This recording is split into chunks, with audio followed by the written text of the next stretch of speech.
Muy bien, pues nuevamente muchísimas gracias a todos ustedes y por la paciencia. Hoy es justamente nuestra 11ª sesión del ciclo de Amigos de UNE México y tengo el honor de hacer junto con Polo la bienvenida a esta, que es la tercera ocasión que nos vemos ya en este año de 2021. Para esta ocasión consideramos importante contar con un experto en el tema de la pandemia que nos ha impactado ya por increíblemente 12 meses. Como es costumbre, tenemos un gran número de asistentes que nos saludan de muchos puntos del país y que, como saben, esta sesión la grabamos y después la subimos a redes sociales justamente para beneficiarnos todos de lo que aquí se platique y de lo que aquí se exponga. La premisa de la presentación de hoy es que podamos hablar de lo que aconteció, lo que acontece y probablemente lo que va a acontecer con la atención de este canijo virus que llegó de China a todo el mundo y que ha impactado a toda la humanidad. Y en nuestro caso, de forma muy adversa, en el caso de México. Para abordar todos estos temas, tenemos un invitado de primerísimo nivel, el doctor Francisco Moreno, persona que ha sido muy generosa con su tiempo y claridad desde que esta pandemia llegó lamentablemente a México. En la coyuntura en que estamos, nos pareció importantísimo contar con su educada, solvente y clara voz.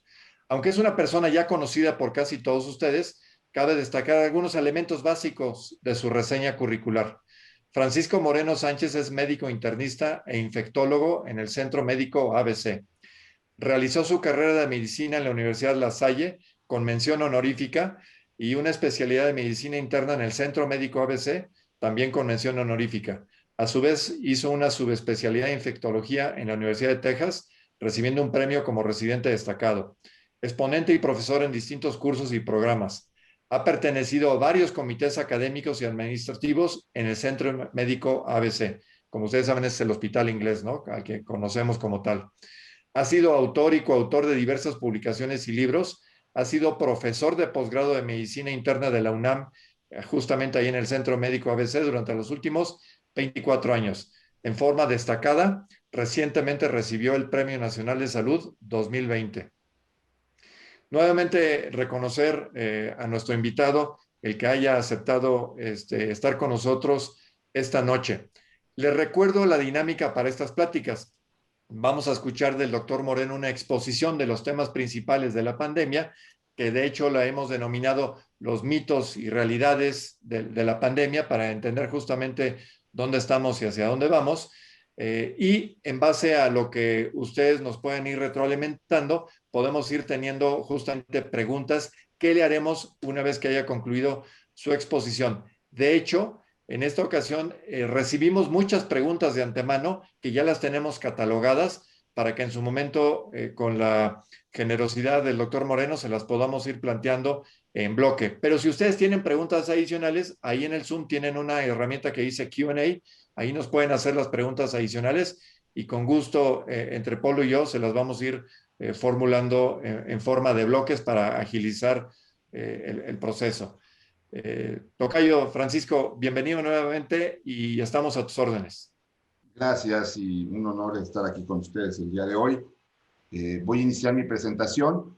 La idea es que con esta presentación se resuelvan algunas dudas, pero evidentemente con todo gusto al final podemos hacer una sesión de preguntas y respuestas. Como bien comentó mi tocayo José Francisco, esta enfermedad pues ha sido la enfermedad que cambió el mundo desde el 2010, a finales del 2019, que fue cuando se descubrió, a pues, lo que estamos viviendo el día de hoy. Es increíble pensar que un virus que de alguna manera llegó a un ser humano y que fue capaz de ser transmitido de un ser humano a otro, en un tiempo de 13 meses, lleva 112 millones de personas afectadas. Para que nos demos una cuenta de la magnitud de la enfermedad, el primer millón de casos ocurrió en 164 días después del primero. Y en tiempo reciente hubo días en donde llegaron a tener 900,000 casos reportados en un día. Esa es la magnitud de la diseminación del virus. Desafortunadamente el virus tiene letalidad. Hablamos de un índice de letalidad cuando dividimos cuántas personas fallecen por cada 100 personas que presentan el virus. Y como ustedes pueden hacer, es prácticamente 2.2 a nivel mundial. Es el primer dato que nos salta cuando vemos las estadísticas de México. Si vemos lo que ocurriría con 100 casos en México, pues la mortalidad es casi de 9%. Estamos hablando que en México se mueren 4 veces más que en el resto del mundo. Y esto es el primer llamado a ver qué está pasando en México. Bueno, en México lo que ha pasado es que hemos tenido una pandemia totalmente descontrolada. En México se dijo que el 8 de mayo iba a ser el día pico de la pandemia. El pico de la pandemia ha ocurrido en enero de este año. En México se dijo que el 19 de abril estaría domada la pandemia. Esperemos que sea el 19 de abril del 2021. Pero la realidad es que México, desde prácticamente abril, ha mantenido días de más de 2.500 casos en forma continua. El descenso que tenemos aquí fue el 17 de noviembre, justo en el puente de la Revolución, que seguramente está asociado a un conteo disminuido del número de casos. Pero desde abril del año pasado no hemos dejado de tener 2.500 casos diarios. ¿Esto qué traduce? Un cansancio, un hartazgo de la ciudadanía y un agotamiento del sector salud, que no hemos podido tener en los últimos 9 meses un periodo libre de estar trabajando prácticamente 24/7. Y lo que vemos también aquí, en esta gráfica, es la mortalidad. Y como ven, la mortalidad prácticamente sigue la misma gráfica que la presencia de casos diarios. Y ustedes dirían, bueno, pues eso es lo normal. No, no es lo normal. Lo normal es que aprendiéramos de la enfermedad. Y si ven esto que pasó en España, cuando el año pasado, en marzo y abril, tuvimos esas escenas catastróficas de gente muriéndose en casa porque no había hospitales, pues la mortalidad fue altísima. Pero después ellos tuvieron, sí, una disminución de casos y después un nuevo brote. Nosotros tuvimos un repunte, nunca descansamos en la cantidad de casos. Pero vean lo que sucede en este nuevo brote. Los españoles aprendieron cómo controlar la enfermedad. ¿Por qué? Porque hicieron muestreo, determinaron casos asintomáticos, los aislaron, porque hicieron obligatorio el uso de cubrebocas, porque aprobaron medicamentos que se necesitan usar para estos pacientes. ¿Cuáles han sido los errores que ha cometido México? Primer error grave. Dijeron, vamos a tener camas disponibles. Y reconvirtieron hospitales que no eran COVID como hospitales COVID, en donde hay 300 camas y 10 ventiladores, de los cuales 2 no sirven. No se entendió que esta enfermedad no es de tener camas, es de tener equipo de terapia intensiva, es de tener especialistas en medicina crítica, especialistas en infectología, en neumología, etc. ¿Qué es lo que tradujo esto? Que el paciente no se muera en la casa. Desafortunadamente se muere en los hospitales.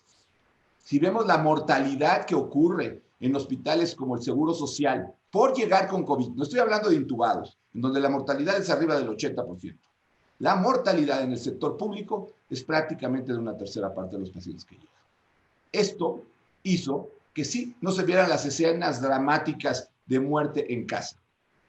Los pacientes se mueren en el hospital, solos, sin ser vistos por sus familiares, porque no hay la forma de rescatarlos, porque los hospitales no estaban preparados para recibir estos pacientes, porque simplemente lo que se optó era tener camas. Y sí, fueron camas donde los pacientes fallecieron. El otro error que hubo en la pandemia es que no entendimos que esta enfermedad tiene un espectro grandísimo. Primero, tenemos un gran número de personas asintomáticas que puede variar dependiendo de la edad en donde se está haciendo el muestreo. Si es una población con muchos niños, va a haber muchos casos asintomáticos. Pero aproximadamente 20-30% de todos los casos son asintomáticos.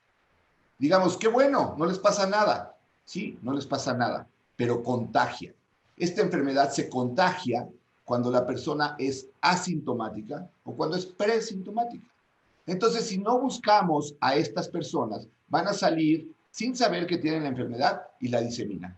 ¿Cómo podemos buscarlas? Haciendo pruebas de las gentes que estuvieron en contacto con los que sabemos que tuvieron COVID y detectando a estos pacientes. Por eso la Organización Mundial de la Salud dijo, para el control de la pandemia se necesitan pruebas, pruebas y pruebas. Y somos el país 158 en pruebas por millón de habitantes. Solamente Haití en América hace menos pruebas que México.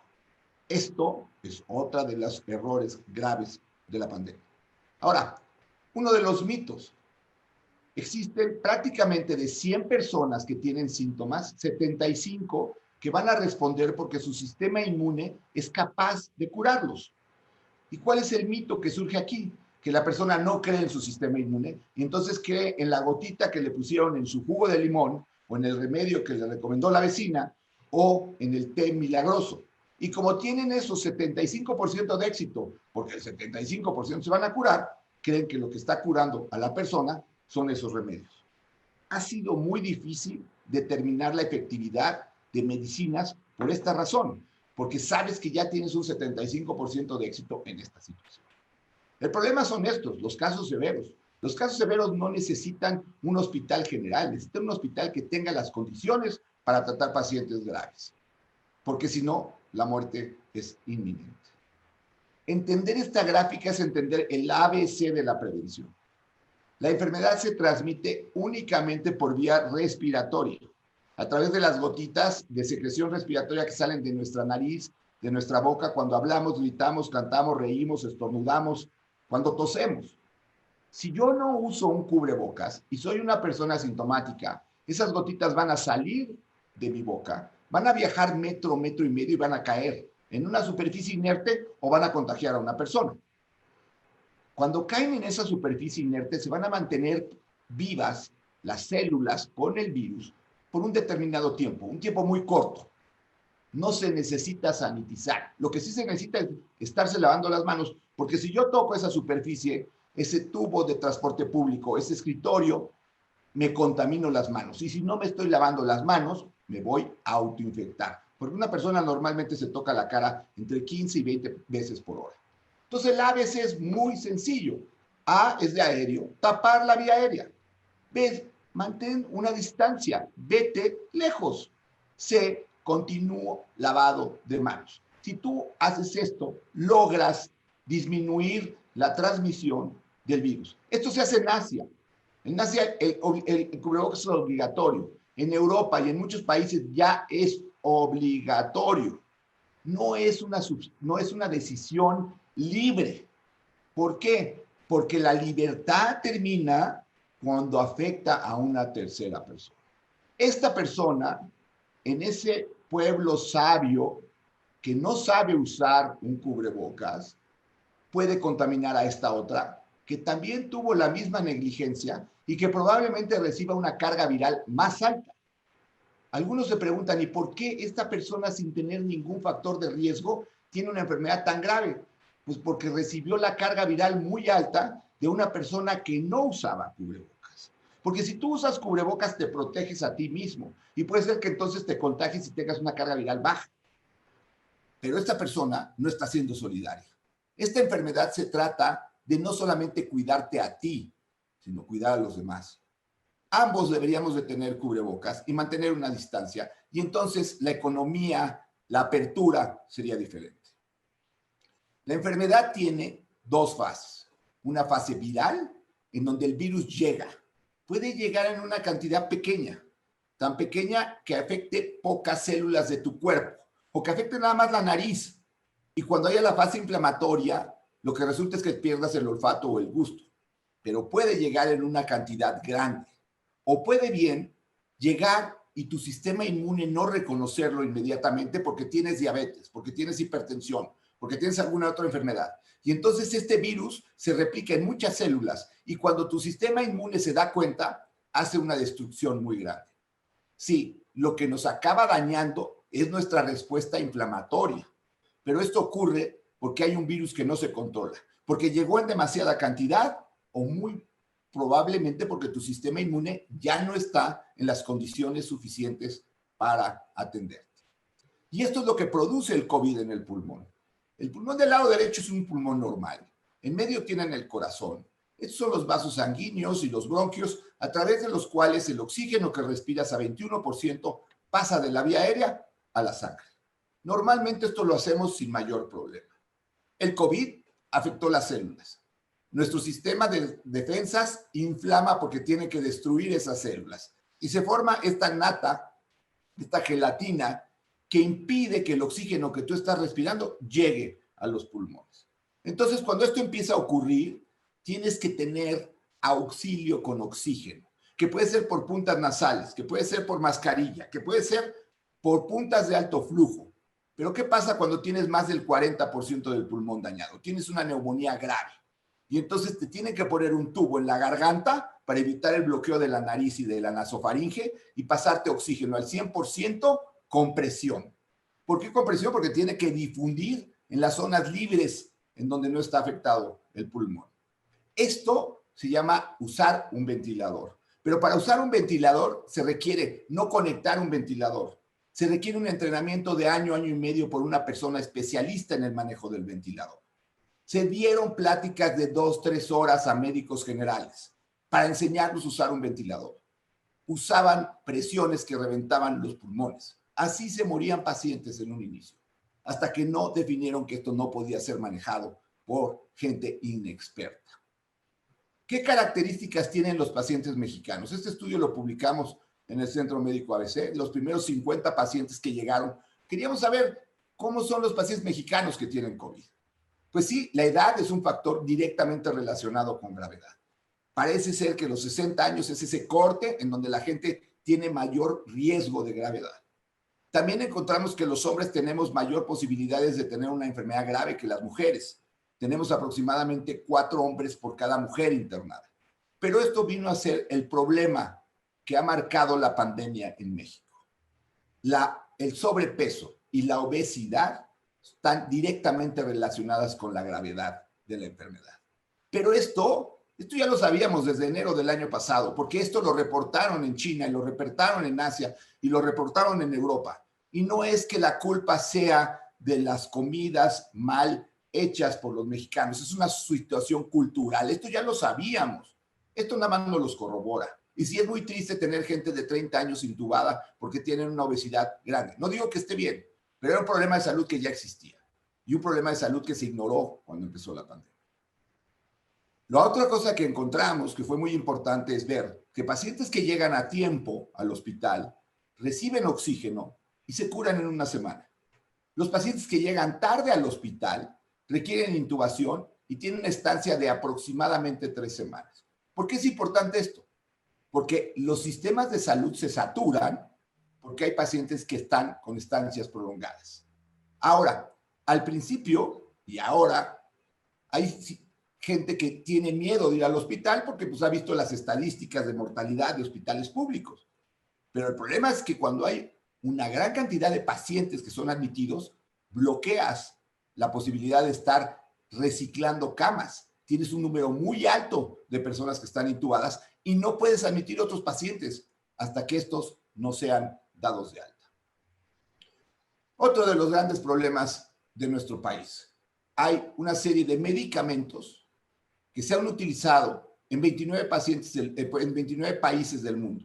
Si no mal recuerdo, México es el país 15 en economía mundial. Pues hay por lo menos 18 países que sí han aprobado medicamentos para tratar COVID. En México, COFEPRIS hoy, después de un año de súplicas, no aprueba Remdesivir. No aprueba medicamentos que incluso hemos sido parte de protocolos de investigación. Se han hecho en mexicanos. Se ha demostrado que son útiles. Pero la razón es, si yo no se lo voy a pagar a los hospitales públicos, nadie tiene derecho a tener este medicamento. Esto es coartar tu libertad. Esto es no tener derecho a recibir salud. Esto ha provocado que las compañías de seguro no paguen estos medicamentos. Y lo que es peor, esto ha provocado que haya un mercado negro de Remdesivir, en donde el medicamento que habitualmente debería costar 70,000 pesos, te lo venden en $500,000 de pesos. ¿Por qué? Porque varias personas van a recibir un beneficio para probar que tú lo puedas obtener.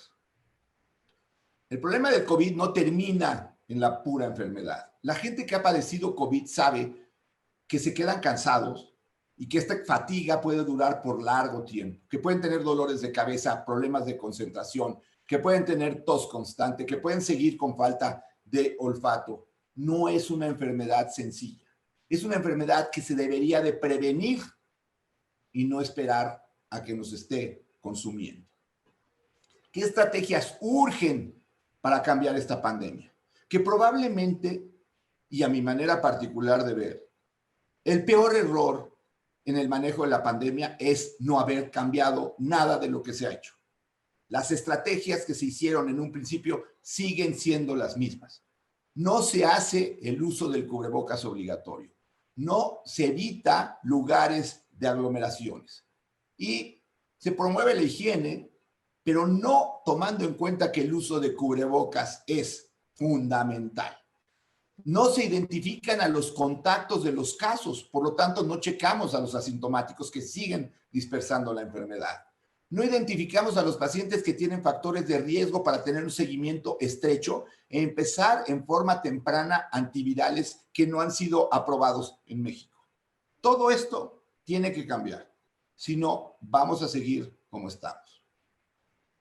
Por si fuera poco, México es el país número 1 en muertes en médicos y en trabajadores de la salud. Es una pena que en febrero se vendió equipo de protección personal a China porque el COVID no nos iba a afectar. Y recibíamos con bombo y platino los aviones en abril y mayo con equipo de protección personal que volvimos a comprar a China. Sí, pero la pandemia empezó en marzo. Y hubo gente que trabajaba con guantes para lavar platos. He tenido compañeros médicos, compañeros enfermeros, enfermeras, con los que trabajé 30 años de mi vida, que desafortunadamente he perdido, que desafortunadamente los he visto irse. ¿Y por qué no fui yo? No lo sé. Pero los que hemos estado aquí nos sentimos solos, porque el gobierno nos abandonó. Porque todavía hoy, yo, que estoy en primera línea, no recibo mi vacuna del gobierno porque trabajo en un hospital privado. En el Centro Médico ABC hemos recibido 1,514 pacientes, dado de alta 1,438. Atendimos pacientes del sector salud sin cobrarles un peso, los médicos ni el hospital. ¿Y qué demostramos con esto? Bueno, que tenemos calidad humana, pero la otra cosa que demostramos es que la mortalidad de estos pacientes fue exactamente la misma que los privados. No se trata que el paciente privado esté bien alimentado, no se trata que el paciente privado esté bien cuidado. Se puede hacer lo mismo con toda la población. No se logran 4.1% en el Seguro Social, donde se logra 43% de mortalidad, porque no tienen los recursos, porque se requieren los recursos para sacar a estos pacientes. Y en el ABC diseñamos un área gris que no hay en otros hospitales públicos, porque no hay espacio. Y entonces los pacientes que llegan con una infección respiratoria pasan inmediatamente o a un piso de sala general y contagian a los demás que llegan por otras enfermedades, o pasan directamente a un área COVID y resulta que lo que tiene el paciente es influenza y se acaba muriendo de influenza más COVID. Esto sucede. Esta gráfica es importante entenderla para que sepan ustedes cuándo hacerse las pruebas que son necesarias. Si ustedes hoy se pusieron en contacto con una persona que tiene COVID, dan ganas de salir corriendo y hacerte la prueba. No lo hagas, espérate hasta el día 5, porque de otra forma la prueba te va a salir negativa. Si te vas a hacer prueba para detección de enfermedad, tiene que ser el PCR o el antígeno. Y vas a ser positivo por aproximadamente 10 días. Después de ese tiempo, ya no eliminas al virus. Ya no te hagas segundas pruebas, ni terceras pruebas, ni cuartas pruebas, porque hay gente que sigue eliminando fracciones del virus. Entonces, hay que acordarse de esto para saber cuándo te tienes que hacer una prueba y cuándo ya puedes salir del confinamiento. El día 13 o 14 después de tu contacto. Y si no sabes de tu contacto, el día 10 después de tener tu primer síntoma o la prueba positiva, puedes salir sin tenerte que hacer otras pruebas.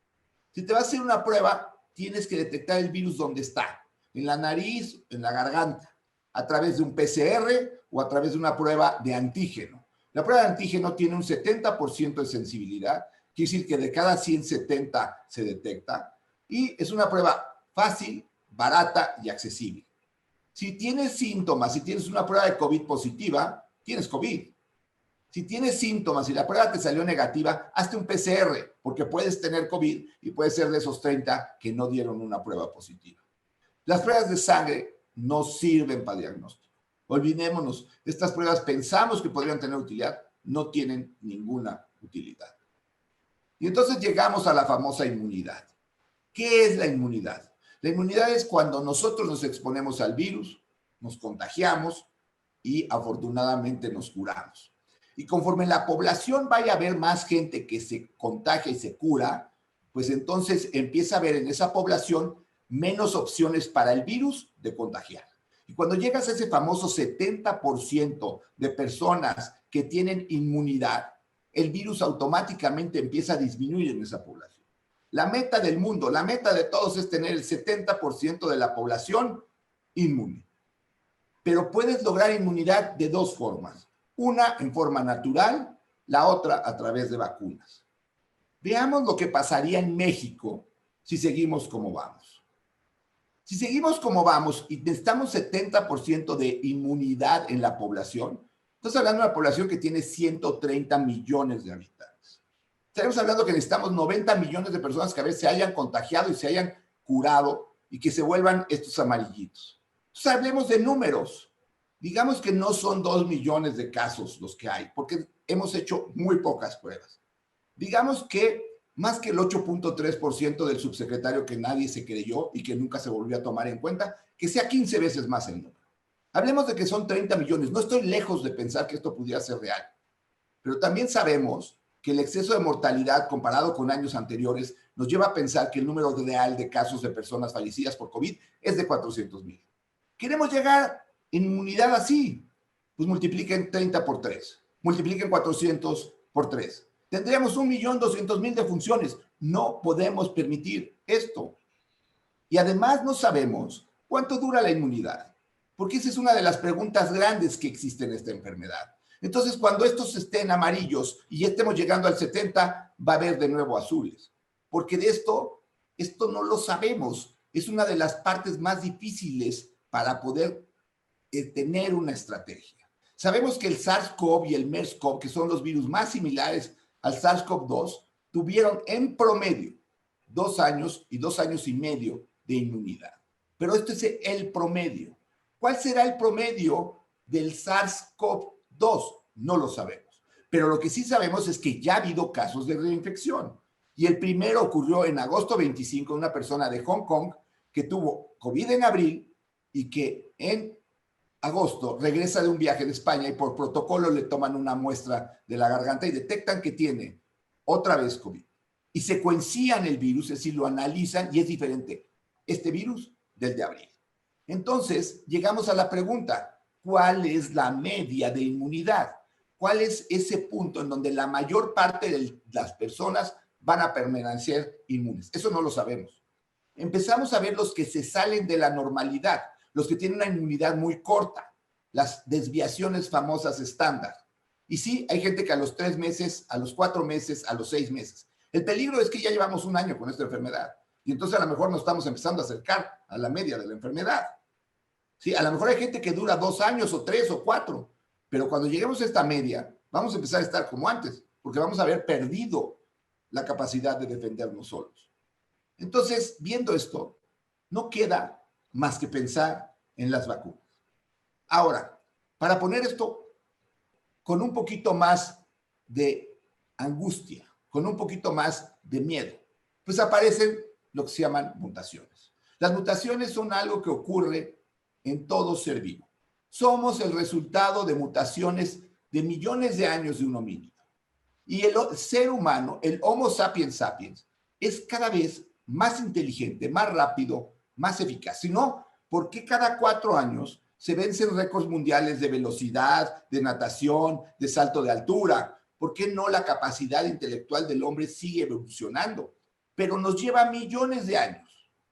Imagínense ahorita que se calcula que hay 25 millones de personas con COVID activo en el mundo, que cada uno de ellos tiene miles de virus que se replican cientos de miles de veces.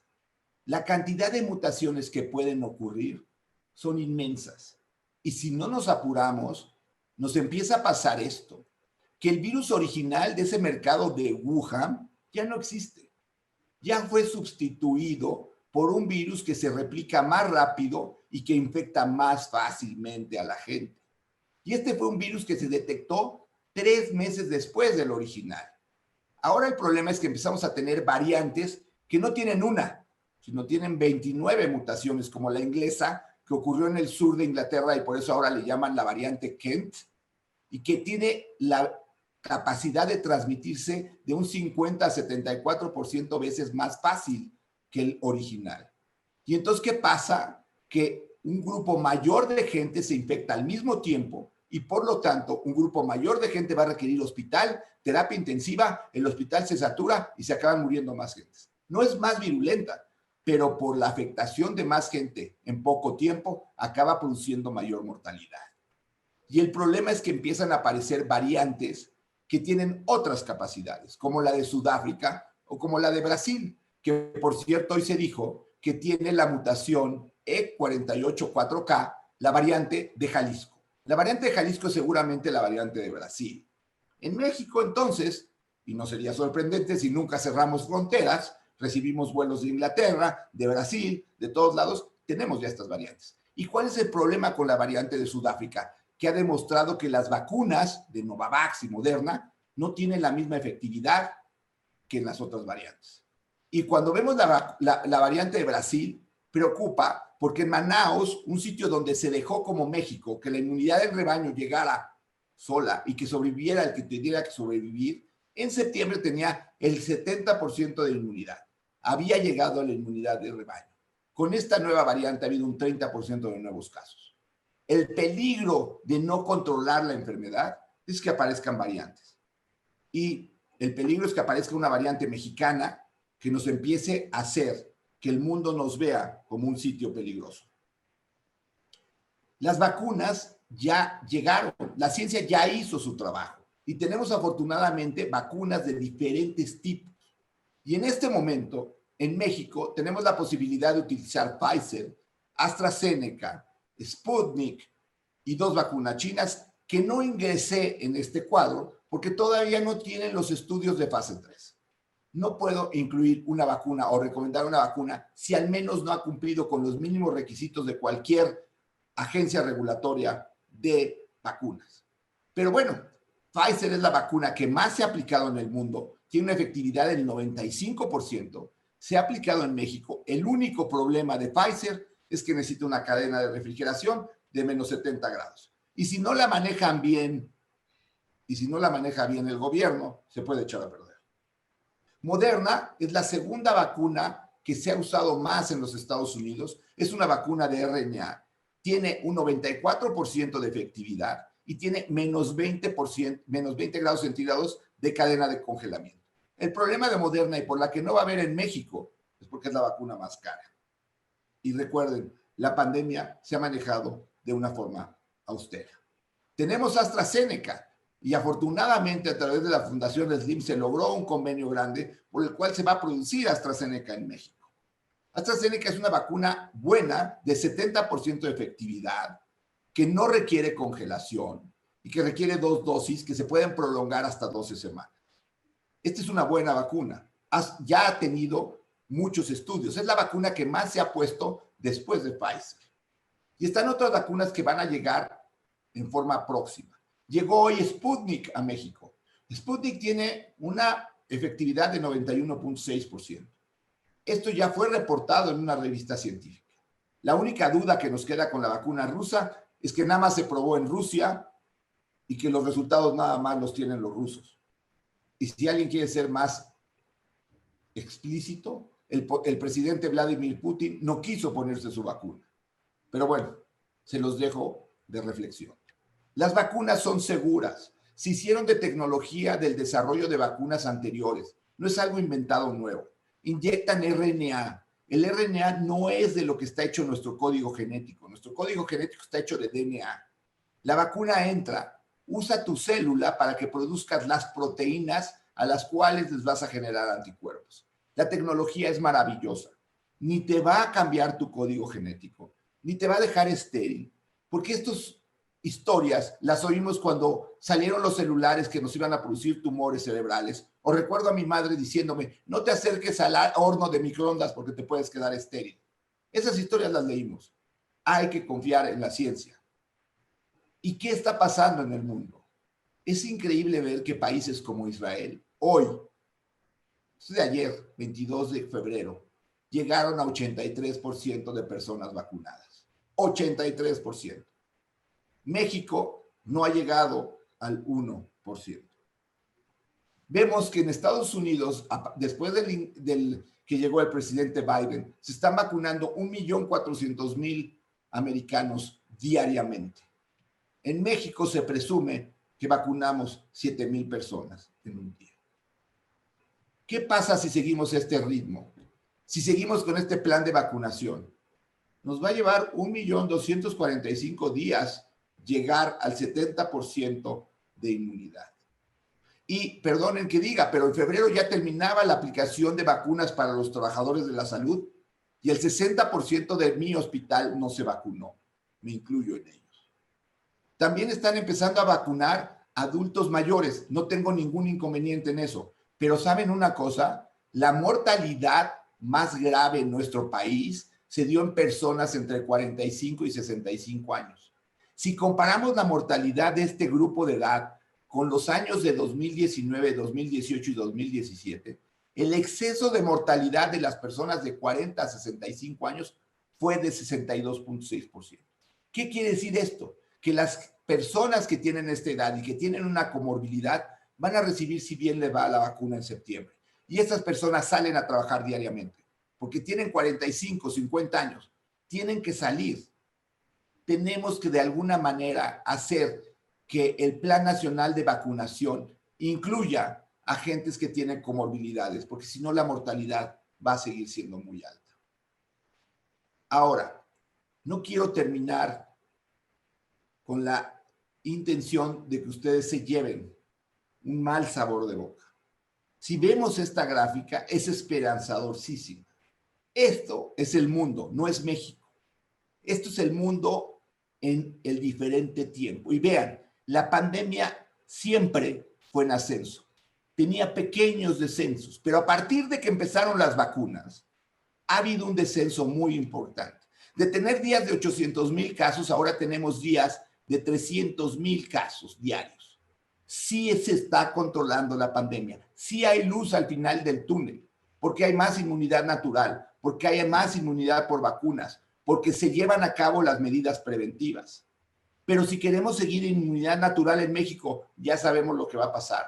Tenemos que de alguna manera lograr que ese gran programa de vacunación que tenía el país se reactive, que la iniciativa privada participe en la vacunación, que no sea la vacunación una campaña electoral.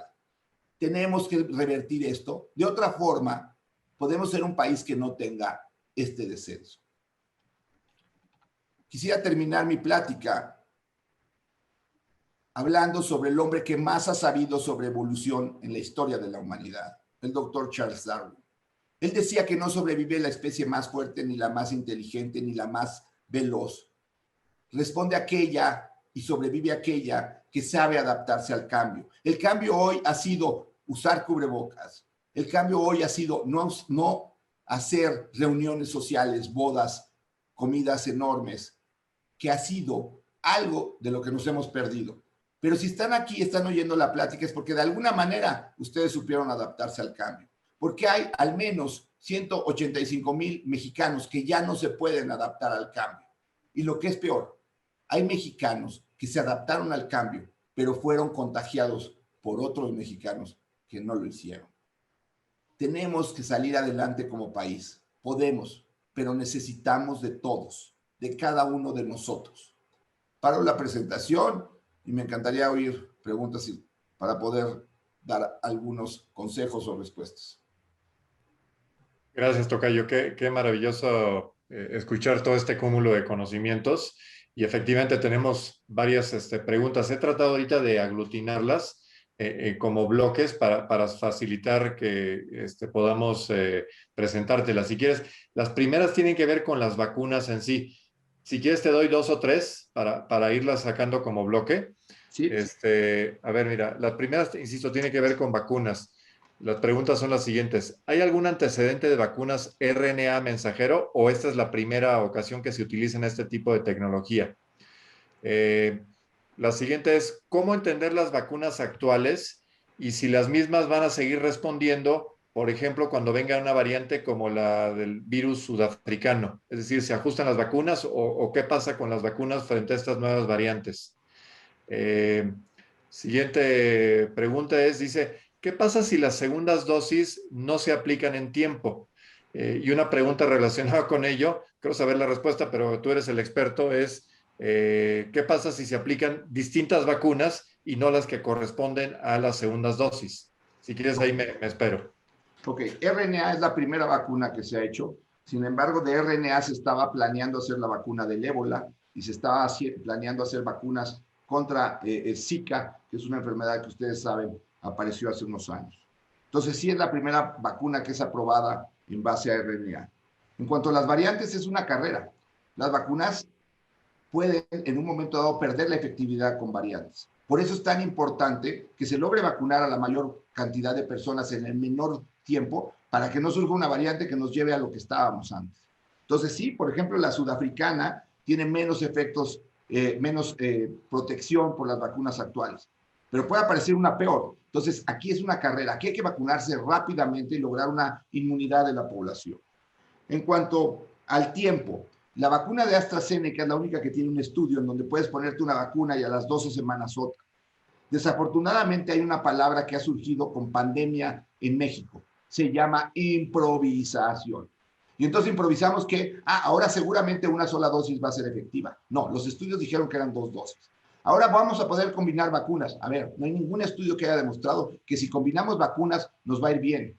¿Por qué improvisamos? Porque no tenemos un programa adecuado, porque no sabemos realmente qué vacunas vamos a tener, porque de repente no llegan las de Pfizer, porque de repente las de AstraZeneca se tardaron más y gracias a que la India donó vacunas, pudimos empezar a aplicar AstraZeneca.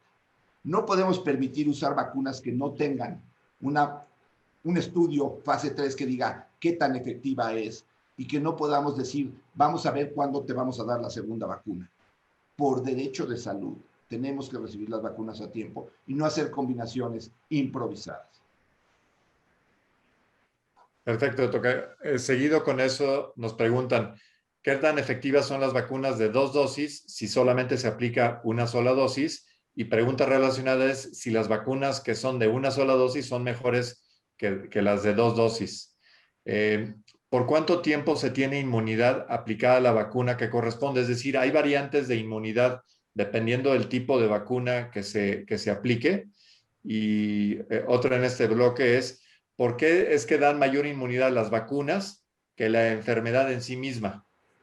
Ok, la primera es, vacunas de 2 dosis son porque los estudios se han hecho así. Hay solamente 2 vacunas de una sola dosis, CanSino y Johnson Johnson. CanSino tiene el déficit de no tener un estudio fase 3 ya publicado. Johnson Johnson, por cierto, tiene 65% de efectividad, mucho menor a otras. ¿Cuál puede ser la ventaja de esas vacunas? Aplicarlas a gente que ya tuvo COVID, porque el haber tenido COVID puede ser como una primera dosis de esa vacuna y solamente aumentar la inmunidad.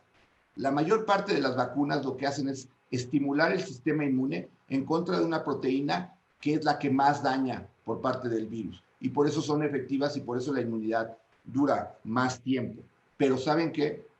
Aquí es el no sé. Esa ha sido una parte muy difícil de poder decir en esta pandemia. No sé cuánto dure la inmunidad natural y no sé cuánto duren las vacunas en cuanto a su inmunidad. Lo iremos sabiendo con el tiempo. Pero por eso preocupa que en un país recibamos 5 o 6 diferentes esquemas de vacunación, porque vamos a tener una población de tutti frutti. En una recibió la rusa, otro la china, otro AstraZeneca, otro Pfizer, otro una sola dosis, otras las combinaron. Eso es lo que preocupa, porque entonces no vamos a poder tener una población homogénea y no vamos a saber cuándo se acaba la inmunidad de la población. Nos preguntan si las personas que después de 15 días son dadas de alta, ¿puede el paciente ser inmune, pero también portador de la enfermedad? ¿Se sabe si los que ya se hubieran enfermado y recuperado son inmunes a nuevas variantes del virus? Y tercero es, ¿se sabe si las nuevas variantes son más agresivas con sectores, por ejemplo, como niños o personas de edad mayor? Ok, en cuanto a las variantes, lo que sabemos es de la sudafricana que sí disminuyó la efectividad de las vacunas de Novavax y la vacuna de Moderna.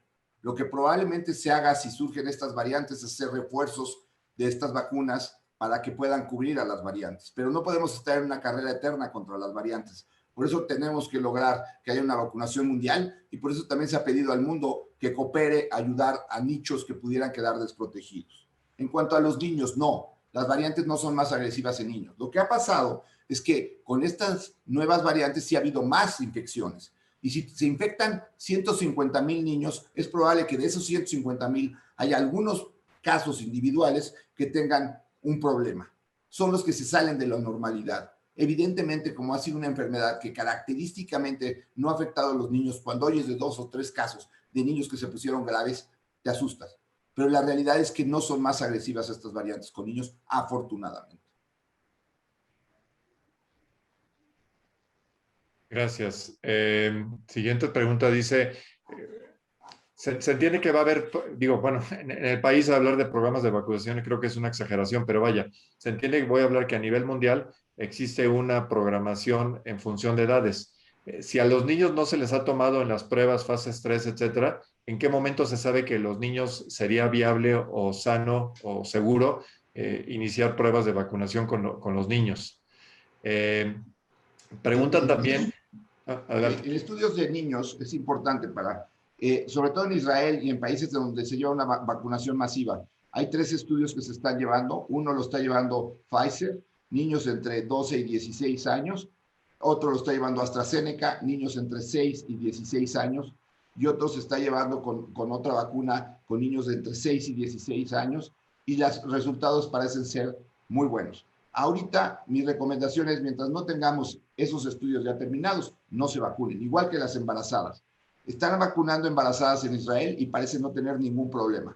Yo ahorita les diría, espérense, no es un grupo de alto riesgo en general. Entonces, no se vacunen los niños, espérense con las embarazadas. Los demás, es muy raro que no te puedas vacunar. Solamente que hayas tenido un shock anafiláctico que te ha llevado al hospital, pues se podría hablar de que corres algún riesgo. Para que se den cuenta de este número, y es muy importante que lo entiendan, hay 56 fallecimientos relacionados con vacuna, pero para hablar de un fallecimiento relacionado con vacuna, se monitorea 3 meses después de la vacuna. Una de esas 56 personas es un húngaro al que le cayó un rayo, y bueno, tiene que entrar en ese grupo. No necesariamente fue la vacuna, pero pongamos que sí, que 56. Se han aplicado más de 170 millones de dosis de vacunas y hay 56 muertes. Perdón, hay 110 millones de casos de COVID en el mundo y hay 2.5 millones de muertes. Hagan números, decidan. Claro. Cuando habla de niños, ¿a partir de qué edad, digamos, los niños sería esperar y a partir de qué edad niños ya califican como población que debería de aspirar a vacunarse? 18 años. También, 18 años. 18 años. Y son mayores de edad. Les pongo el ejemplo de mis hijas. Tengo 2 hijas, una de 27 y una de 28. Yo les dije, están las vacunas, ustedes decidan, ustedes son mayores de edad. Están aquí los pros y los contras.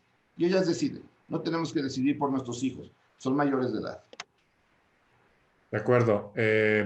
Preguntan que si una persona que tuvo COVID, ¿cuánto tiempo debe esperar antes de vacunarse? 2 semanas. Después de 2 semanas te puedes vacunar. ¿Qué opinión tiene del tratamiento con ivermectina? Quienes la han venido tomando dicen, dicen tener un buen resultado, pero no saben si lo deben seguir haciendo aún vacunados.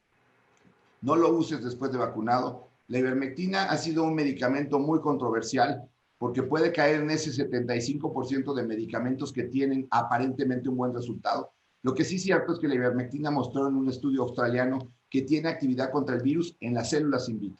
Los que no creen en la ivermectina hablan que las dosis que se necesitan para alcanzar esas concentraciones a nivel de la sangre son muy altas. La verdad es que mucha gente utiliza ivermectina con buenos resultados en la fase viral, en la fase temprana, pero tampoco lo recomiendo como preventivo, porque también tiene efectos colaterales y puede dañar al cuerpo. ¿Qué opinión le merece el óxido de cloro como tratamiento? Yo el dióxido de cloro creo que cae perfectamente en ese 70% de productos milagro y desafortunadamente he visto además casos de intoxicación por dióxido de cloro en donde los pacientes sufren quemaduras en el tracto digestivo o acidosis metabólica severas.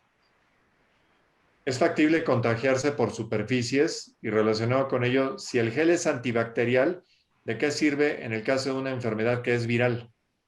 Sí, los geles que tienen 70% de alcohol, el virus tiene una capa de lípidos que lo protege de su interior.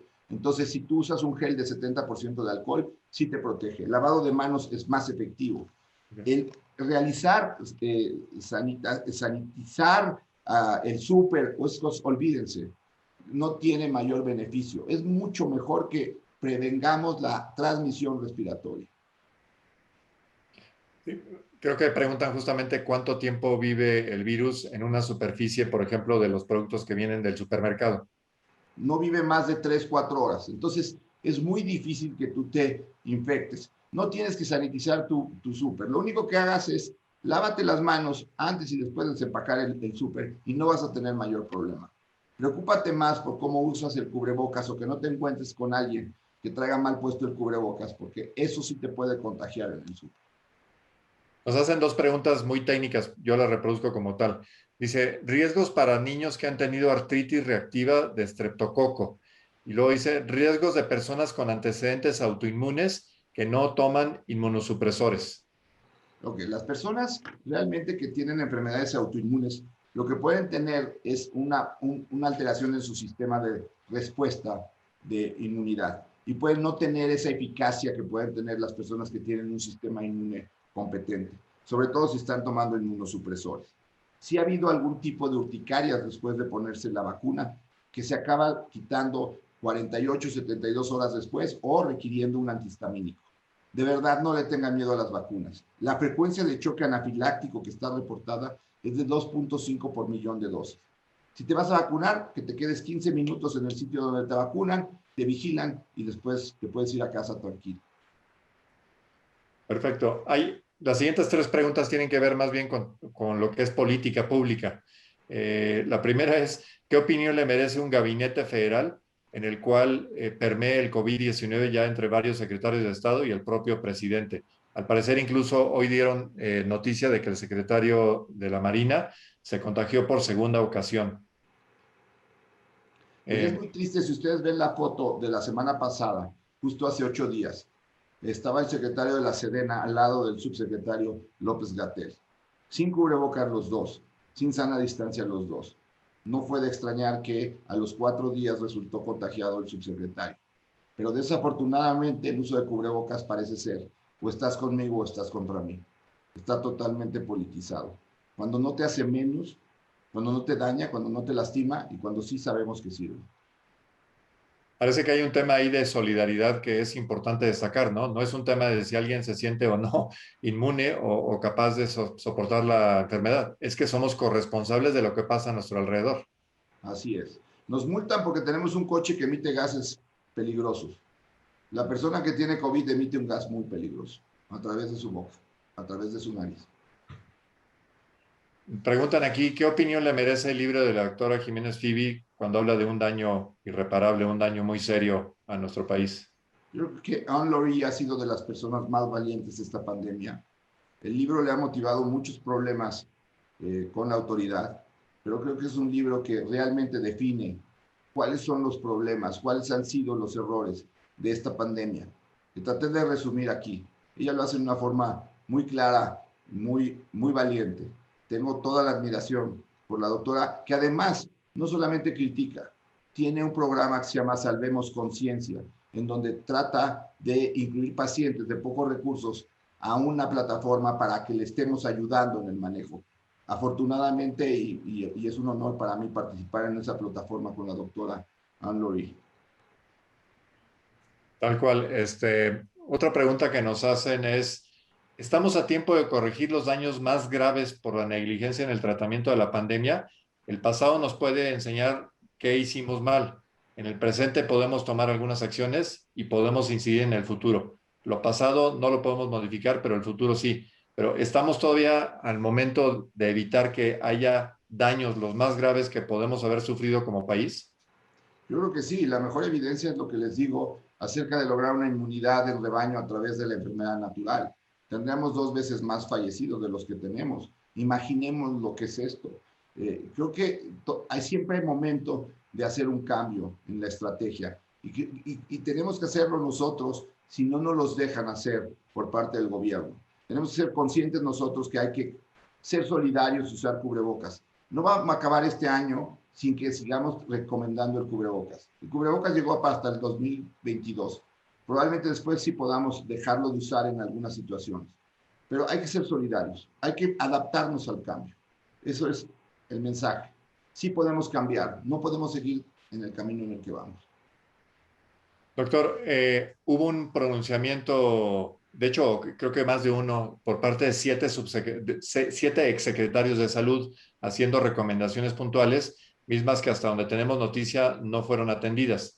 La comunidad médica, el gremio de los galenos, podrían generar nuevas recomendaciones diciendo, oigan, esto no es un tema político, esto es un tema de salud en el cual requerimos realizar cierto tipo de gestiones para que esto funcione. Se nos ocurre hoy, por ejemplo, veíamos a mediodía las escenas bastante preocupantes en Ecatepec, donde el programa de vacunación es un desorden total, la exposición y los riesgos para personas de alta edad es realmente inhumana y no vemos que haya un ánimo de corrección. Entonces la pregunta es, el grupo médico del sector público y privado, ¿no podrían generar un movimiento para realmente imponer las correcciones que evidentemente se requieren? Pues lo que les puedo decir es que lo hemos intentado. Yo participé en el documento que hizo el doctor Narro con el doctor Chertorivsky, con el doctor, también estuvo el doctor Frank, entre otros, y la verdad es que pues, hemos sido totalmente ignorados. Desafortunadamente, pues hay un total cerrazón por parte del gobierno. Por eso yo creo que la sociedad civil es lo que nos puede rescatar de esta situación y entendiendo que es el problema actual, tomar cartas en el asunto. Olo, no sé, ¿tú has visto algunas otras preguntas? He estado anotando casi Tengo todas. algunas otras preguntas para el doctor. Muchas gracias. Adelante. Aprovecho yo nada más para reforzar lo que decía el doctor Moreno. Yo soy un caso de doble COVID. El primero, fui prácticamente asintomático, no me enteré 3 meses después porque ya tenía yo anticuerpos y haciendo una recopilación, esto fue en febrero, fines de febrero, principios de marzo del año pasado, y haciendo una recopilación, luego me acordé que tuve 3 días malos y fin de la historia, pero ahora en enero tuve nuevamente COVID y me tomó 11 días en el hospital. Entonces, yo les recomiendo a todos que se lo tomen en serio. Yo en teoría me cuidaba mucho y estando en Acapulco, la muchacha que nos atendía fue la que nos pagó todo el COVID. Entonces, por favor, cuídense y tómenlo en serio. Lo que dice el doctor es muy relevante. A ver, doctor. Primera pregunta, ¿por qué las vacunas dan mayor inmunidad por más tiempo que la enfermedad? Segunda, ya tuvo COVID 2 veces. ¿Recomendarías alguna vacuna en particular? Y tercera, son 2 preguntas aquí que preguntan si hay contraindicaciones para asmáticos, personas con enfisema o epilepsia. Ok, la primera es porque las vacunas van directamente contra la proteína del virus, que es la proteína Spike, que es la corona que le da ese nombre de coronavirus, que es la parte fundamental para que el virus entre a la célula. Entonces, la inmunidad que se genera por parte del cuerpo es directamente relacionada contra el arma más peligrosa del virus y por eso puede durar más tiempo la inmunidad por vacuna que la inmunidad natural. Se puede utilizar cualquier vacuna en alguien que ya tuvo COVID. Lo importante es dejar 2 semanas. Y en estos casos, a veces después de la primera dosis de la vacuna, se tienen reacciones fuertes. Entonces, muchas veces es recomendable que la persona que tuvo COVID y tiene una reacción fuerte con la primera dosis, no se aplique la segunda dosis por el momento. Esto es algo que tienen que platicarlo con su médico y que sea una decisión más consciente en parte con un conocimiento científico, pero puede ocurrir. Perfecto. Sí. Todavía otras preguntas. Una persona que trabaja con personas que están en riesgo y tiene en su casa personas de alto riesgo, ¿debe de tomar más precauciones? En particular, pregunta que si, por ejemplo, debe estar usando cubrebocas dentro de su casa. Otra pregunta relacionada con cubrebocas. ¿Qué opinas de la utilización del doble cubrebocas que empezaron a comentar la semana pasada? Y otra, ¿todos los que hemos estado contagiados quedamos con inmunidad? Ok, buenas preguntas. Se me olvidó comentar lo del asma, EPOC y epilepsia. Nada más comentarles que lo del asma, EPOC y epilepsia no hay ninguna contraindicación con las vacunas. Y sobre todo asma y EPOC pueden ser factores de riesgo para que tengas un COVID más severo. En cuanto a personas de alto riesgo, sí, yo creo que si vas a estar saliendo y regresas y estás en contacto con personas de alto riesgo, tienes que de alguna manera protegerlos. El doble cubrebocas ha salido y ha sido un motivo de movimiento en los Estados Unidos porque ellos ya documentaron que tienen muchos casos por la variante británica. Creo que aquí en México lo ideal es que empecemos a usar cubrebocas más efectivos, no solamente un cubrebocas de tela, sino por lo menos 2 cubrebocas de tela o un cubrebocas KN95, N95. La razón es que las variantes son más infecciosas y son 50, 70 veces más infecciosas. Entonces puedes tener permeación de algo de aire y que te infecte. Esa es la situación por la que se ha recomendado el doble cubrebocas. Perfecto. ¿Y alguien que sugieres que para la casa, cuando tienes personas de alto riesgo, se tomen mayores medidas de seguridad cuando tratas con personas tú por fuera? O sea, tú, por ejemplo, en tu casa, tomas otros, si tuvieras una persona de alto riesgo, ¿tomarías mayores medidas, doctor? Pues si tuviera una persona de alto riesgo, hubiera evitado que estuviera conviviendo conmigo, porque yo soy una persona pues, que está yendo al hospital. Pero es muy interesante la pregunta y les cuento una anécdota rápida. Tuve un paciente que tenía 45 años, hombre, sobrepeso, hipertensión, y tenía características de tener una evolución complicada. Él adquiere la enfermedad probablemente en un viaje, regresa del avión, a los 2 días empieza con síntomas. Evidentemente, cuando llega a su casa, convive con su esposa en forma normal. La esposa es deportista, tiene 35 años, 10 menos que él, y seguramente la carga viral que recibió la esposa fue mucho mayor por la exposición sin cubrebocas. El paciente, hombre, tuvo una evolución muy favorable. La mujer estuvo a punto de llegar al hospital con una neumonía. Seguramente fue en base a la carga viral. Entonces, lo que te hace reflexionar esto es, pues sí, tengamos la mayor parte de cuidados. El exceso de cuidado no te va a hacer daño. La falta de cuidado sí. Ok. 4 últimas preguntas. Esta creo que es más a nivel chisme, pero es interesante. Preguntan que si tú tienes idea si a los funcionarios que han sido contagiados en México han sido tratados con Remdesivir. Pues estoy seguro que el presidente recibió Remdesivir. O sea, lo he dicho en algunas entrevistas. El tratamiento que recibió fue del Instituto Nacional de la Nutrición, que colaboró en el estudio de Remdesivir con baricitinib. Es un estudio que ya salió publicado y que desafortunadamente ahí el grupo médico que lo trató debería haber tenido más valor de decir si se trató el presidente con esto.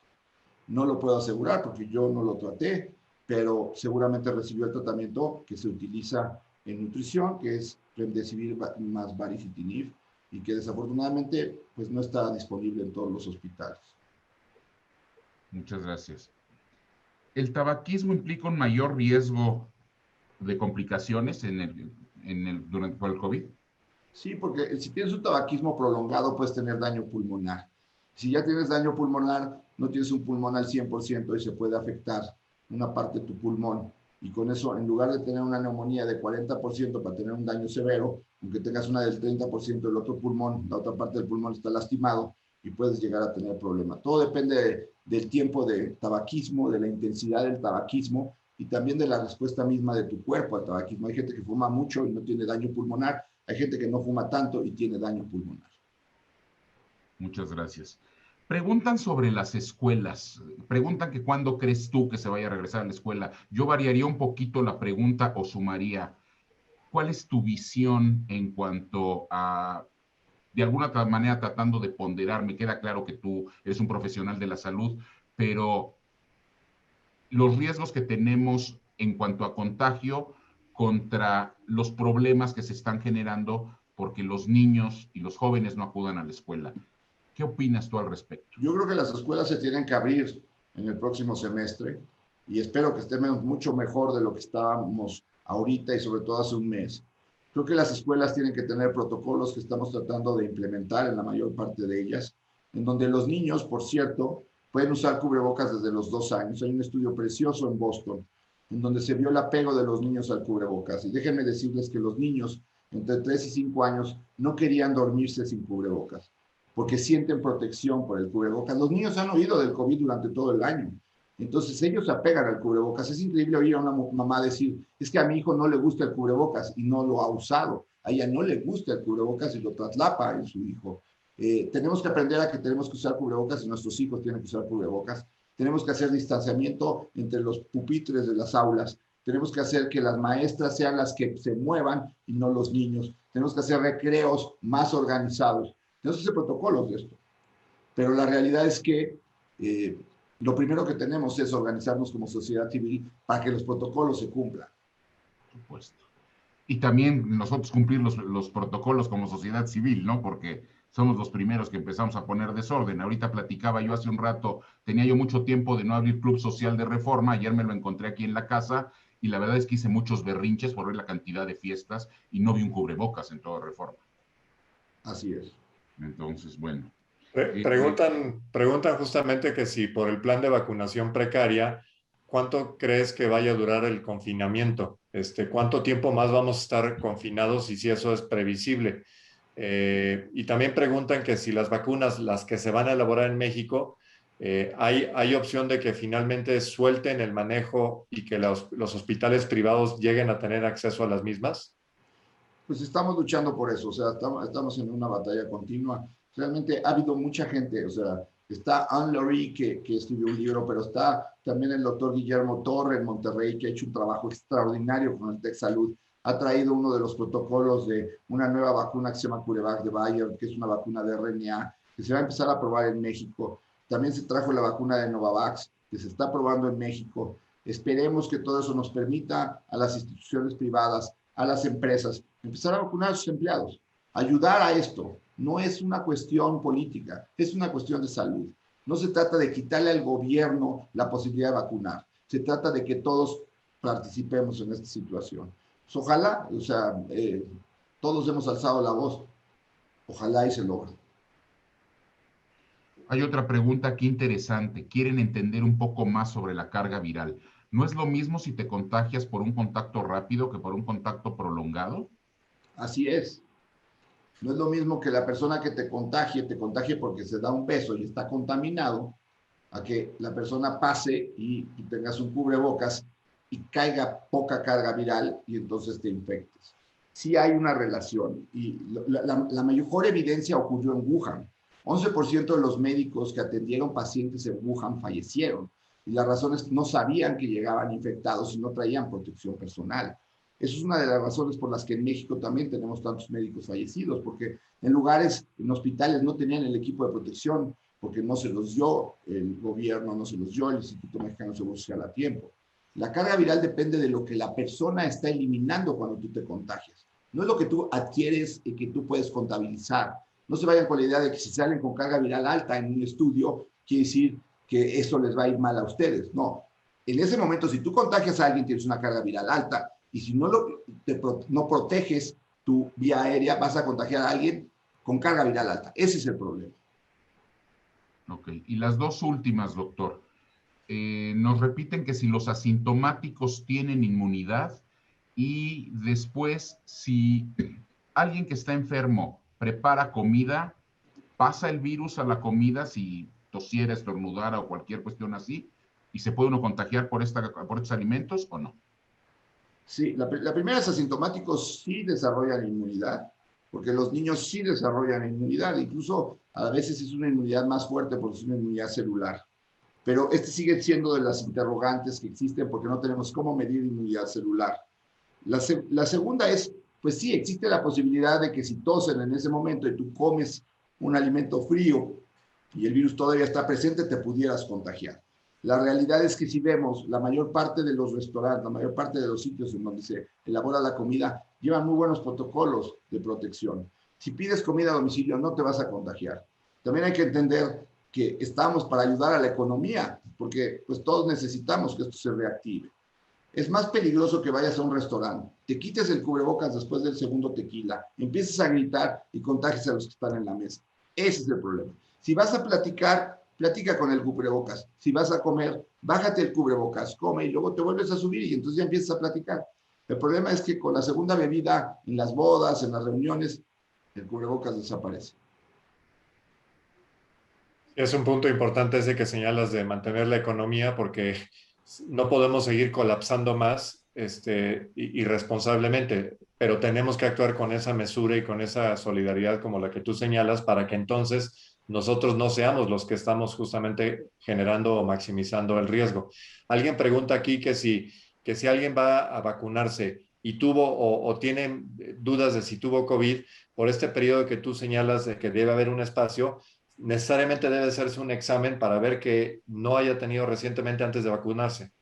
No, incluso hay personas que se han vacunado y a los 2, 3 días han adquirido COVID y han tenido una buena evolución, probablemente porque también la vacuna le ayuda a elevar el sistema inmune. No es lo ideal, pero bueno, se llega a dar. No te hagas un examen, ya no gastes más en eso. Ve y hazte la prueba y ponte la vacuna. Creo que lo que tenemos que entender aquí es que la única forma de salir adelante aquí es vacunándonos. Si hay pocas vacunas, sí, lo sé, hay que pedir más, pero hay que también usarlas. Sí, pues ya no queremos abusar de tu tiempo, Tocayo.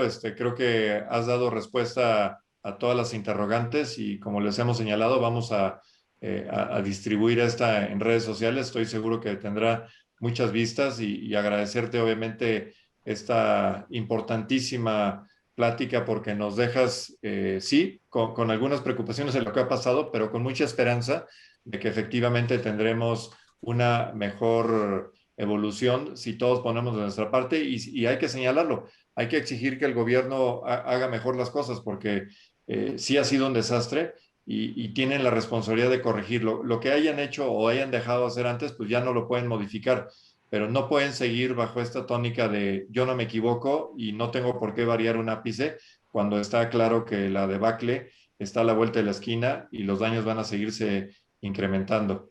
Entonces, salvo que Polo tenga algún otro comentario, pues Yo nada queremos. más quiero agradecerle a Francisco, pero no nada más por habernos acompañado el día de hoy. Yo creo que su voz ha sido muy importante a lo largo de la pandemia. La información que nos ha dado, las recomendaciones que nos ha dado, los consejos que nos ha estado brindando, creo que han sido fundamentales para quienes hemos tenido la oportunidad de escucharlo y de alguna manera agradecerle vía él. Yo ahora sí que tuve la oportunidad de ver los esfuerzos, lo rebasada que está el sistema de salud público y privado, lo que decía de que no están siendo vacunados los médicos en el sector privado, todos los esfuerzos que están viviendo y como me decían a mí en el hospital algunas personas, para nosotros es frustrante salir después de estar aquí muchas horas y ver a la gente que está sin cubrebocas, que no guardan las distancias, que no entienden lo que está ocurriendo de este lado. Entonces, Francisco, Paco, muchísimas gracias por todo lo que he estado apoyando de alguna manera a la sociedad mexicana a lo largo de esta pandemia y haberte convertido en una voz muy relevante que creo que es escuchada afortunadamente y ojalá podamos seguir generando mayor confianza para luchar contra esta pandemia que todavía hace falta un buen tramo. Pues Escucha. gracias a ustedes, como saben, y a todos les digo, estas pláticas nunca cobro, nunca he cobrado las pláticas porque lo que quiero es que la gente nos ayude de alguna forma a que la pandemia se controle. Creo que nos queda a la sociedad civil dar lo mejor de nosotros para lograr que esto se llegue a controlar. Muchas gracias, espero haber resuelto dudas. Hay muchas cosas que todavía no sabemos que yo quisiera poderles decir con certeza, pero pues solamente el tiempo nos los va a decir. Así es que les agradezco mucho la invitación, ha sido un honor estar con ustedes y les pido nada más una cosa, cuídense y cuiden a los demás, lo necesitamos. Así será, Tocayo, y nuestro lema es justamente que unidos seremos un mejor país y en esta batalla tenemos que ir unidos, no hay de otra. Así es que el compromiso lo tienes y estoy seguro que todos los que nos están escuchando lo aplicarán fervientemente, con disciplina y con un gran cariño para el país. Gracias a todos. Un fuerte abrazo. Que Gracias a tengan todos muy por buenas acompañarnos noches. hoy. Buenas Gracias, noches. nos vemos pronto.